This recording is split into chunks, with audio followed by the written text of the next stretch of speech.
مبارک جنرال مبین د استخباراتو له بند څخه آزاد سو. د عباس ستانکزي او ملا یعقوب مجاهد په هڅو جنرال مبین له بند څخه آزاد سو او د پنجاب هیلې ړنګې سوې.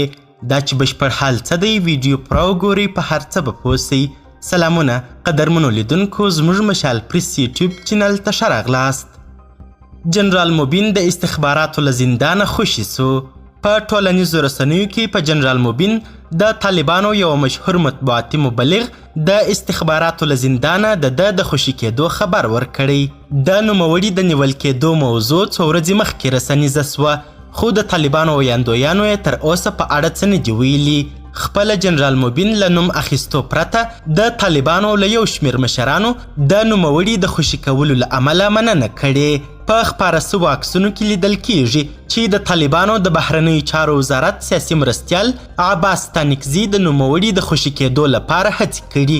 ځینو رسنیو د هغه د نیول کېدو دلیل د پاکستان خلاف د نوموړي څرګندونې او ځینو نورو بیا په کابل کې د انسان تښتونې په تور د یو شمېر کسانو پر وژل کېدو نیوکې ښودلې وې. د ټولنیزو رسنیو ځینو فعالانو ادعا درلودل چې جنرال مبین د انسان تښتونې په تور د وژل سوو کسانو د هویت په اړه پوښتنې مطرح کړي وې.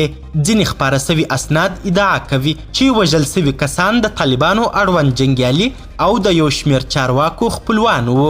جنرال مبین ته په منسوبو نیوکو کې ویل سوي چې هغه په ټپي حالت کې د وژل سوو تښتونکو د وژلو دلیل له دوی سره د طالب مشرانو د تړاو افشا کول وو. د طالبانو رسمي سرچینو په دې اړه څه نه دي ویلي.